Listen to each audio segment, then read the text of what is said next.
বলছে ম্যাডামে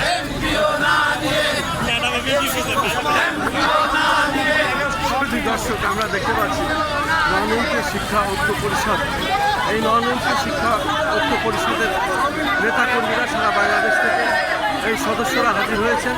তারা এখন জাতীয় প্রেস ক্লাবের সামনে পূর্বের ঘোষিত সেই ঢোকা মিছিলটি করছে। জাতীয় প্রেস ক্লাব থেকে তারা শুরু করেছে ঢোকা মিছিলটি, ধীরে ধীরে পল্টন মোড় গিয়ে তারা জাতীয় প্রেস ক্লাবের সামনে আবার যান আমরা দেখতে পাচ্ছি।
শুধু দর্শক, জাতীয় প্রেস ক্লাবের সামনে থেকে নরমন্ত্রী শিক্ষক ঐক্য পরিষদ তারা এই ঢোকা মিছিলটি নিয়ে যাচ্ছে। তাদের পূর্বের ঘোষিত ছিল এটা, সেটাই আমরা ধারণ করলাম। আমি খন্দকার মাসুদুজ্জামান, আমাদের 12টি ইউটিউব চ্যানেলের পক্ষ থেকে আমি এটা ধারাবাহিক প্রচার করে যাচ্ছি।